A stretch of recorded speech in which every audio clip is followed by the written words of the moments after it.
Hey family, Willie MAJOR Jr. here, aka Mr. Adorable. Don't play with me, huh?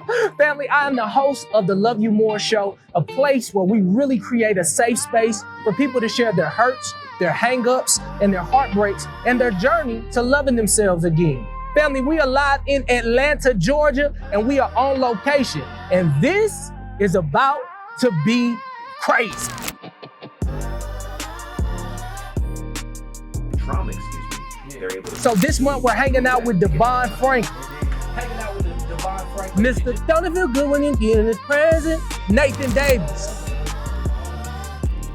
And you know I had to hang out with singer extraordinaire Major. You know we got a word from the Lord from Pastor Mike Todd. Come on, somebody. And because we in the A, you know we had to hang out with Bree Renee. It's not often we get the opportunity to go on the road, but when we do, we get the biggest and largest guests. Do me a favor, make sure you tune in to the Love You More Show, 8:30 p.m. exclusively on YouTube, and you can listen audibly wherever you get your podcast. Don't forget to love yourself more. Next on the Love You More Show, singer Major like you've never seen him before.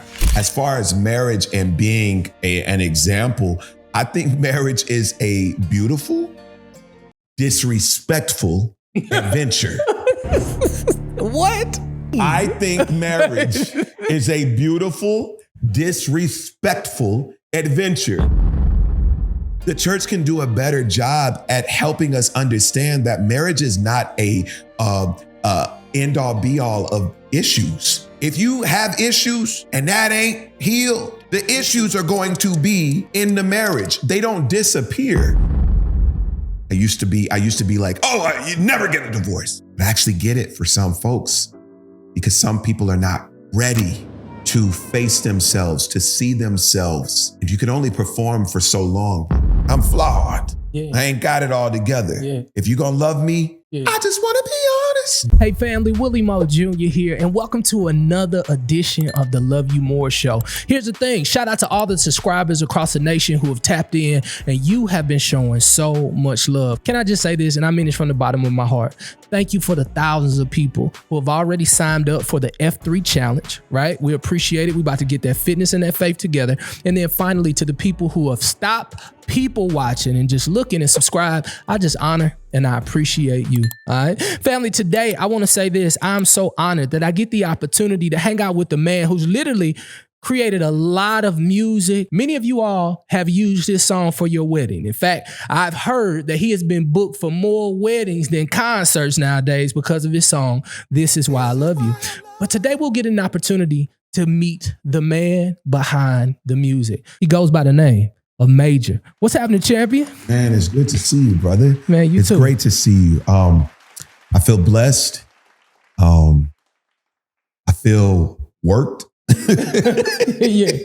But overall, I'm grateful, man. Indeed. Yeah. Man, I'm so grateful to have you. I was telling the team the other day, I said, listen, shout out to Uncle G. He called. Yes, shout out to Uncle G for sure. He said, bro, you got to make sure that Major's on that show, man. He got one heck of a story. Yeah. His music is doing what it's supposed to do, and I just think that he'll be great. But I've had the opportunity to know you for a few years, and I've seen the maturation of your brand. Yeah. I've seen you go from a guy who was knocking on gospel door to making a song to God that has been translated into love and marriage. That's it. And I seen This Is Why I Love You turning this to a phenomenon. Yeah. And now we have the Hope Dealer, right? Yeah.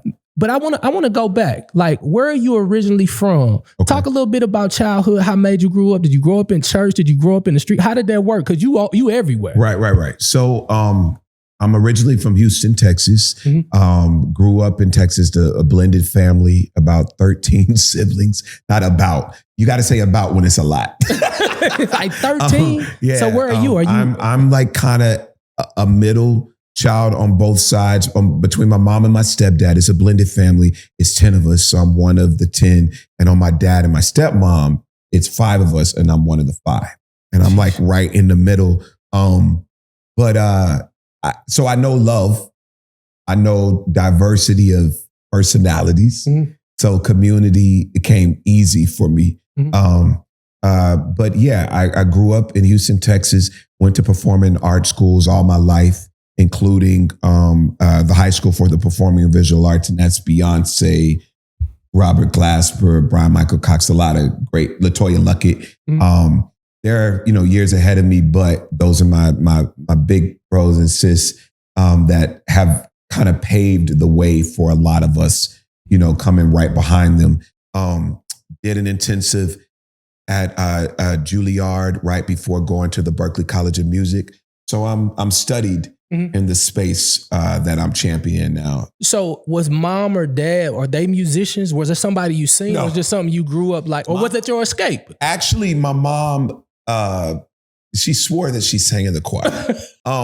But no, she was big on making certain that every one of her children had some type of musical, like some type of skill. Because at 3, I told my mom that I wanted to do this for the rest of my life. And I also wanted to be a pastor. So when I see this musical gift and I see that you're able to move in so many different spaces, like you're a mysterious guy, right? Mm-hmm. I don't really know much outside of music as it pertains to Major. Mm-hmm. Is that intentional? You come out with this record, This Is Why I Love You. It is the biggest record to date, in my opinion, for weddings and people it's over millions plus hits even just shared. Mm-hmm. And then later on, I remember Crystal Lee, she was like, well, Major's married and he got married. And so we like posting and loud on radio. Yeah. Like, how is it for a man who is the champion of marriage? How has that shifted your trajectory once you got married? Well, speaking firstly to the mystery of me, I think when people really get to know me, they'll realize this isn't an act. Yeah. And that's literally how I've moved. I didn't come from affluence. I didn't come from a whole bunch of money. I just always thought I would have it. Yeah. My real name is Major. My mama named me that. Mm-hmm. Considered abortion when she got pregnant with me. On her way to the abortion clinic, the tire goes flat. At that time, you couldn't just show up. You had to set appointments. So she missed her appointment. She went back home, and a few weeks later, because she was feeling this pressure of having a child out of wedlock, they were in college, and she's like, I gotta get rid of this child. I can't go through that. On her way to the abortion clinic for the second time in nearly the same spot, a different tire busted. And so she said, I gotta have this kid. I hear you, God, but you gotta walk with me. And my grandmother's like, name a Major after my daddy. And she was like, well, if I name him Major, I pray that he makes a major impact on the world. So I've leaned into that. And it wasn't always me leaning into Major, because I hated my name growing up because it was a different one. Yeah. Major Minor, Major League, Major, what's your major? And I'm like, and so I had to learn. So when you get to know me, you know how sarcastic I can be or how hilarious or witty I am. I learned that because I had to defend this quirky kid that was always optimistic, whose name was Major. Mm-hmm. So when you tell the story of mom wanting to get an abortion and then having so many other children, what did that reality do to you as a man, knowing that you may not have been wanted from the inception?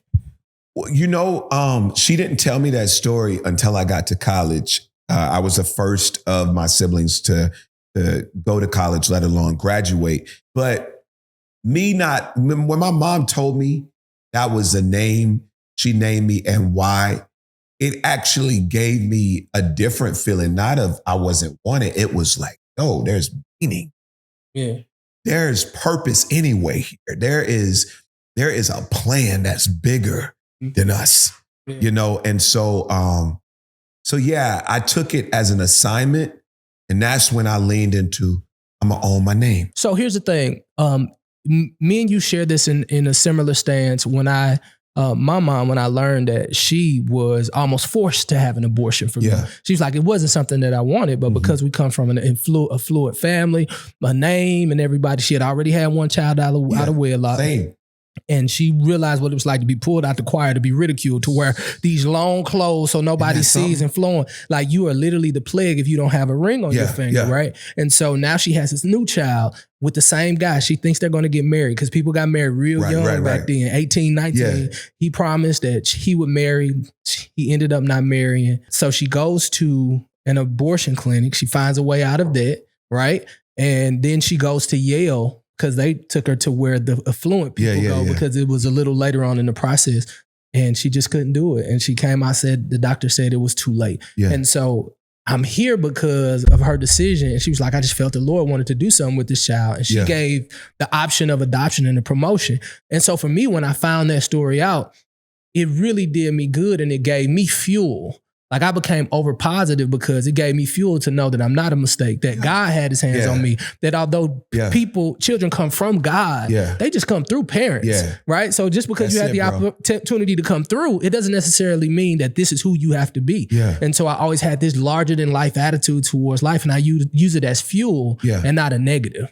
I think it's wild. Firstly, thank you for sharing that. I think it's wild how some of us just have it in our makeup to choose the perspective that will only advance us forward, even when we have every right to be depressed, devastated, or defeated by the reality.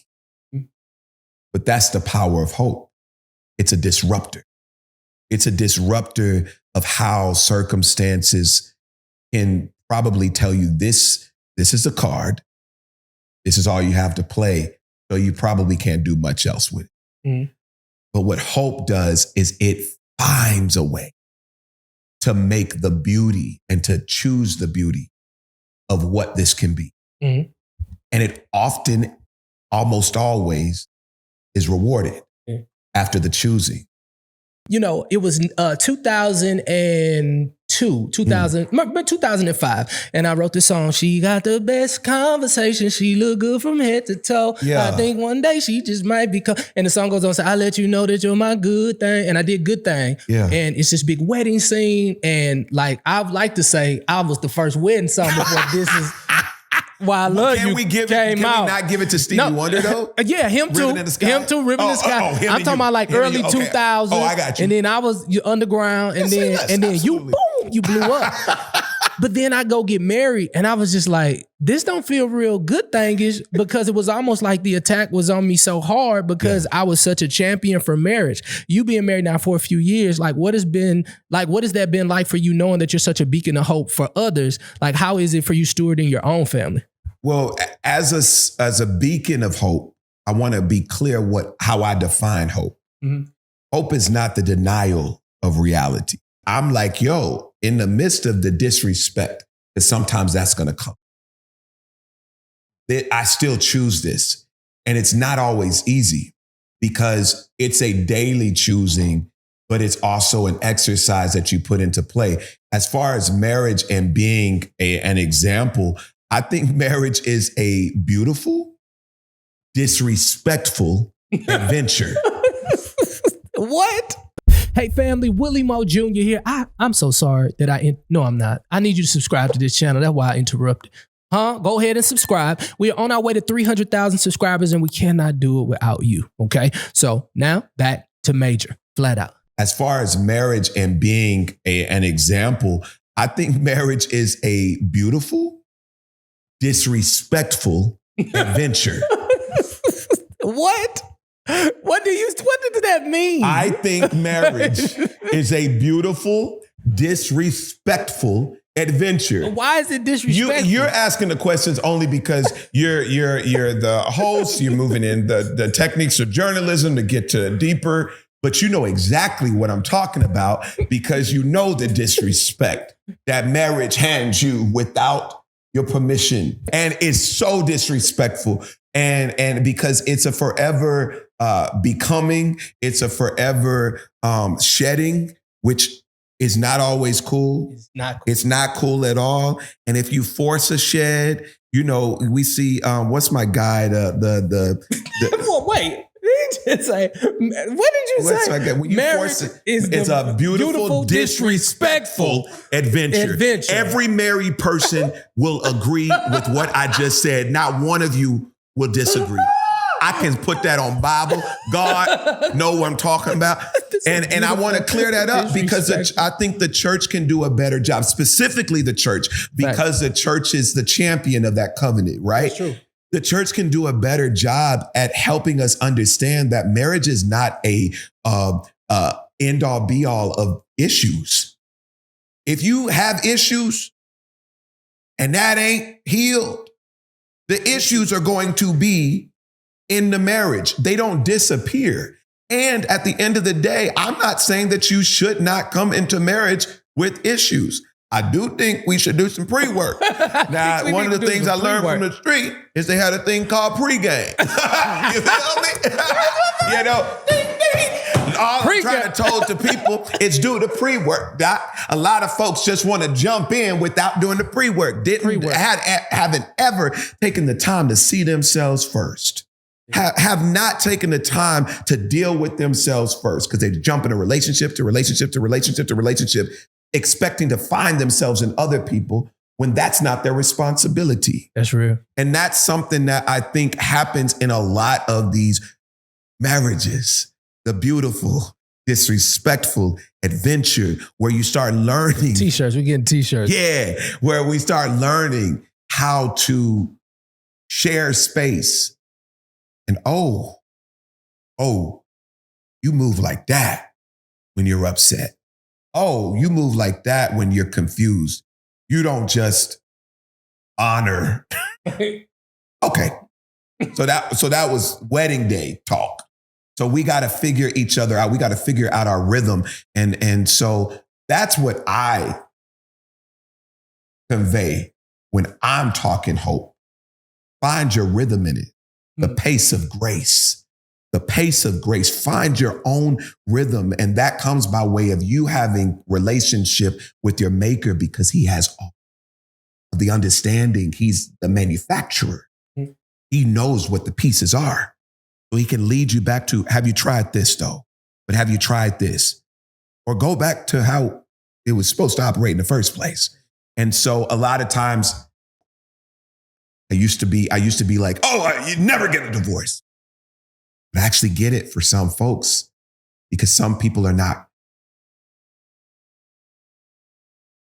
ready to face themselves, to see themselves in the broken, in the messed up. And you can only perform for so long, bro. Now, some people don't know that they're lying. Because that's all they've been pretending for so long. And some environments, by way of, that's just how my family is, performance. But when you get in marriage, you get to know each other and your brokenness.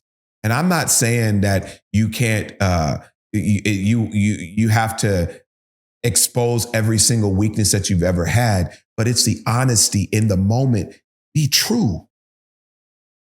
My song Honest got me my Grammy nomination. You know what I mean? I'm flawed. Yeah. I ain't got it all together. Yeah. If you're going to love me, it's what come with that it. That's yeah. I just want to be honest. So now being on the other side of marriage, because at first you were. I'm 5 years in. You ain't going to say on the other side. I'm in it. Yeah, I mean, you in it. So being on the other side. Buckle up. And I love Dr. White. She great. Yeah.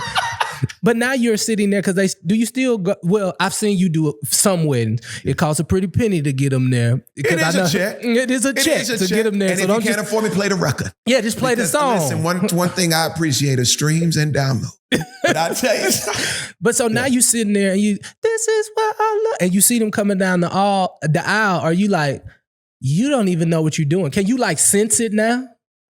I do a actual survey first. So you do a survey before you get involved with any covenant that may not. And I'm telling you, the survey is for the rich and the everyday people. I'm not going to call you poor because that's just a season. So we have the survey just to really understand, how did you meet? Why did you say this? Why was this it? Because I want to know why you love them. Like, I want to understand it. And some people have not passed the survey. Sorry if I didn't call you back. If the people didn't get back to you. Yeah. It's not always that. Sometimes it's a calendar thing. Mm-hmm. Sometimes it's a no. It's just a no. And it may hurt certain people's feelings, but it's sacred for me what I do. Yes, I know my music entertains, but play the record if it's just entertainment. I'm on assignment to amplify hope in love, life, future, and culture. Mm-hmm. Don't play with me just to have a moment on reality TV. Yeah. Don't play with me just to have a moment on TV for the lights, the camera, the action, if you don't mean it. Because it does break my heart when you mishandle something that was downloaded to me in sacred way. Yeah. Yeah. So Major, being the hope dealer and not toxic positivity, how do you find freedom in the fact that people know you for this, but you still have a level of humanity that still exists? You're good at this, brother. You should do it more often. And y'all should like and subscribe. I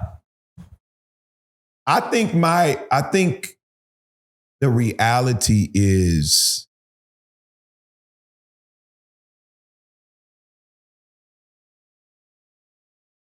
I can only be me, man. I can only be Major. For me, that's all that I'm riding on. I'm riding on the truth and meeting the heart. I'm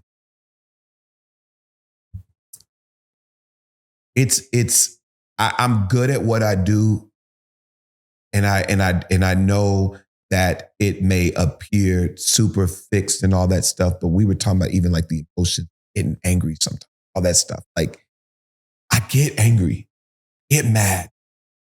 And I got a book that I read, and it has a few translations to kind of help you understand it even more. It's told me, be angry, but sin not. All right, let me. So in other words, feel it. It's okay to feel it, but don't let that be your steering. Feel it. Come to me about it, and I help you work through it. I'm real about that. I don't even know if I answered exactly what you asked me, but I just wanted to make sure I said that. Yeah, you put Jesus in it. That's what they do. But I got to ask you this, though. I just talked about humanity. You were honest, like, hey, I do get mad or whatever. I just know when you have, I sat down with D1, who was also a hope dealer, right? Like he going to give you raw, righteous, and real. Like, you hear me, baby? Yeah, you know what I'm talking about, baby? And I just felt this overwhelming pressure that sometimes good guys get put on them because you almost become this example of, well, if you say this, then you can't do this. It's because I've been there. Thing. Yeah, it's the pastor thing. Yeah. Oh, well, you represent hope, so you can't do that. Yeah. I was like, no, I'm not monolithic, player. Right. Let me tell you something. I'm from the neighborhood and I go to church. I got children, I got teenagers, and I got grown kids. So I'm kind of on all. I'm trying to make all of me obedient to God, and sometimes they all got their own little lane. Absolutely. One is a little bit more, rough. And so here's the catch-22. I want to ask you this: with you knowing that you have not necessarily an image, but the brand being hope, how has the gospel music industry kind of rubbed you right? And sometimes how did it rub you wrong because they don't know all the things that you may be going through internally? Because I know that gospel music was your goal. The first that was dream. Like, I got to be in gospel. Gospel industry first. It did not open the doors to me. It was crazy. It was weird. I was in church. They called me choir boy, man. They didn't call me choir boy just because I sang High Like the Temptation. I mean, the Five Heartbeats, which is one of my favorite movies. Yeah. Shout out to my cousin Tori that actually said, you're going to be choir boy. But it was because I was a kid that stood out in the choir too. Give him a solo. He not a tenor. Give him a solo. I put in the work. I said, I'm going to learn all of this stuff about my craft so that I can give it to gospel music. Because I watched BB and CC and Kirk Franklin and Yolanda Adams and Kim Burrell, all of these styles and influences done to top level. I'm going to give them that, and I'm going to give it to them in the major way. Gospel didn't open the doors, and I knew almost all of them. I know a lot of the folks well. The labels, when I went to them, they would say, I'm too big for gospel, or too polished for gospel. Another said, we already have a gimmick, which I thought was real disrespectful because They thought you were a gimmick. they said we already have a gimmick. They thought I was a gimmick. That was one. But you'd be surprised. And I'm just going to say it. Ty Tribbett was who they were referring to. That was disrespectful to me and also on his behalf because I'm like, he's not a gimmick. The artist. They don't realize that that's his artistry and that's the truth of his artistry. It's just different. Yeah. People will label what they don't understand a gimmick often until it becomes the thing everybody wants and they celebrate it. But I was like, a gimmick? That's wild. Kirk Franklin a gimmick? Like, are you calling all these people that have literally raised the bar a gimmick? Calm down. Or the other thing they would say, well, we love it. Let's talk tomorrow. Tomorrow will turn to next week. Next week will turn to next month. Next month, never. And so gospel didn't open any doors for me. And I said, I'm a stop. I will not chase the embrace of the uninterested. I'll go elsewhere. This is why I love you. I remember writing a letter to Michael Johnson of the Stellar Awards when I was about to graduate high school and said, they call me choir boy. They call me choir boy. I'm a new artist. I would love to be on the Stellars. I work really hard. I promise I won't disappoint you. And he responded back via email. Choir boy, we look forward to seeing you in the future. Right now, we don't have space for you. Just keep putting out music and I'm pretty sure you're gonna hit this stage. Fast forward. Yeah. What was your boy doing last month on the Stellars? I didn't even know you sent. Mike's my dear friend. Yeah, that's Mike. I call him Uncle Mike. Yeah. But let me tell you, I'm not mad at gospel. The industry, while it hurt me in the moment, it's this hope shift.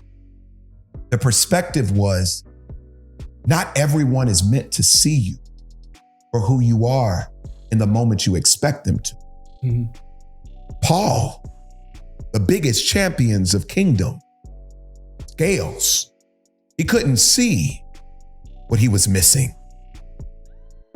His life changed and he became the biggest champion for it. So I'm okay with people understanding it in a new season. There's stuff that I used to say I would never eat. I eat it now. Sushi? Yeah. I tell that sushi. Yeah. Avocado? Yeah. I'm going to hit avocado. You know what I'm saying? So I honor the church community, but I will say this. I challenge church and gospel community. Please do better by how you handle people. Other industries and other genres literally are watching. I've seen it. They're watching how we move. We're the ones that profess a standard. You may say it's not fair. We're human too, but we're the only industry that professes a standard of integrity, of honor and respect, of kingdom. Legalism is one thing, but if it ain't love, miss me with it. You miss God with it. Miss me with it, because you miss God with it. Put that in the comments. Just trying to help the people. I'm telling you, and I'm learning along the way. I don't know everything, but I'm wise beyond my years, and I've helped a lot of people come to understandings. We got to do this walk better, because sometimes we are the only Bible some may ever read. And if you don't live it, you will miss purpose. You will miss purpose. And you're wondering why you're not fulfilled because you have focused on the wrong things. You have made it about you and missed out that purpose involves more than just you. Yeah. It will always be both. It'll never be one or the other. That's what I want to help with people trying to find purpose. What's my purpose? The thing that you love to do and you do well, that not only benefits the recipient, but also you. Because God doesn't leave his creation at a deficit, not when it operates according to who he is. Indeed. So Hope Dilla, Major, holding it down right now. I got to ask you this question. I know you're about to go on the road. I know you dropped some new music. The Hope Dealer Sessions out now. Go. And it's a little different. It's a mixtape. Yeah, yeah. Is that coming? That boy got a mixtape. Is that like Oak Cliff? Is that what is? How you know about Oak Cliff? That's Dallas and all that stuff. So did you grow up in a neighborhood where they had mixtapes? Did you have mixtapes? Because you went to Juilliard and Berklee. No. So listen, like, what you know about a mixtape? But I lived in South Park, Little Flip. Okay, South Park. And the Southwest side, Toby, and we know. They're like, listen, like, wow. See, I didn't see Southwest. Let me tell you. Now you didn't trigger something. So now it's gonna come out and talk with you. But listen, throwing up that dude and give it. Damn, you know the South Side acting bad on the slap. Okay, we throwing up the dude. What you know about? Listen, but that's you how we do it on the South Side. Berklee. Listen, it's the thing. I've just been different all my life. But I've never abandoned the beauty of what people will call hood, ghetto, bootleg. Because there's a beauty in it. It teaches you how to survive in the terrain. Yeah. So I saw that there's a survival technique that the hood also produces that some of the wealthiest minds have as well. It's those people in between that are performing that don't realize that this hustle grind, no matter what mentality, is necessary at every level of getting to the next thing. I just wanted to help inform because I was exposed to the more. Hey, family, there's a link that is in this YouTube that you can go to if you are a business and you work with families, you have a product that fits well with families and relationships. We would love to hear from you. We have a very engaging community who loves to partner with people who actually align. So I believe that if you have a business that you feel can align with this brand, we'll take a look at your brand in hopes that you could have commercials right here on our show. Here's the thing. We're going to be extremely intentional with our partnerships. We're not looking for people who are trying to hustle. We are looking for people who are trying to expand. And I know that you're willing to expand. So click this link that's in this YouTube if you would like to partner with us. Flat out. We can do the South Side. We could do more than that too. We can do Juilliard. We can do Berklee, College of Music, student body president. We can do that. Hall of Fame now. You know what I mean? And so I just want people to know you have permission to reach beyond what you've always known. You have permission to go beyond what you've only been taught and you've only experienced, because people judge and make decisions based on the limitation of their greatest experience. We often get offended when they come to us with their limited experiences or limited judgments, but you can't get mad if they haven't experienced. So keep doing the work so they can experience more of you. There's never been another Willie MAJOR. Indeed. You do it like nobody else does it. And now you are a blueprint where people are trying to copy. Yeah. And we see a few. But there's only one you. Blueprint. I'm just glad at this moment that you guys got an opportunity. But here's what I learned. I always learn things when I get an opportunity to sit with people. I learned that even though you can have as much tenacity and fire to be a hope dealer, that life happens to us all. Yes. And so to the people out there right now who are Christian and you love God and you're doing everything, you're fasting, you're praying, you're tithing, you're doing all of the things that the church has told you to do, but you found yourself looking at the same issues that you've had before. Can I just tell you that doesn't mean that your kingdom Christianity doesn't work. It just means that you're going through a human experience. Absolutely. And so what I continue to do is I focus on James 1:2-4, right? James 1:2-4. And it simply says, and I think I told you this in another episode, that it says count it all joy, right? When you face trials of many kinds. Now, can I be honest with you? Ain't no joy when you facing trials. You just like, what? But I want to let you know that there is a level of joy that you can have. It's just a trajectory shift. There's always something good happening along all the tumultuous activities that are going on in your life. You just have to be so intentional with pointing it out. Think about it. You watching on a computer, a cell phone, a television, whatever you watching right now, that means, guess what, baby? That bill got paid. Although that gas might not have got paid, but this got paid. So you get an opportunity to look through something that's going to give you hope. And I've learned that for him, he's been through a lot. A mom who had some different issues on his birth, but he was like, nah, I made it. And his trajectory is this. I'm going to always see the good. That perspective, man. Yeah. So the perspective is what he sees. So my challenge to you today as we land this plane is I want you to ask yourself this question. Is there something that I'm missing? that could actually do my soul good. And 9 times out of 10, Yeah, and it's okay. Yeah. And you will find it. Yeah. Catch your breath. We're going to do that together. Do this on every interview. 1, 2, 3. Don't you ever let life rush you so much so that you forget to catch your breath. That is the gift of the right now moment. That's all you have control of. That's where the fruits of the Spirit show up. Yeah. In the right now, you're going to get through it. Every storm runs out of rain. You're going to breathe. Know this is Suicide Prevention Month, but for anybody dealing with it, know that you are not alone. You may be lonely. You're never, ever. That's real. You're doing the work, brother. Indeed. Thank you, man. Man, Now, shout out to Major, man. tell him to go get that Hope Dilla Sessions. Indeed. Hope Dilla Session. Make sure that you Spoken stream word that. and music. And let me tell you something. If you check his Instagram, you check his social media, some of it lit too. So to my young flying savers out there, you ain't think Major was gonna hit you with a little something that's gonna put a little something in your shana. Yeah. Just know it's just not a wedding song. We turned up. He is all from the the way. South Side. The South Side. Yeah. South Side. South side. Flat out. Love you more, love you more, love you more.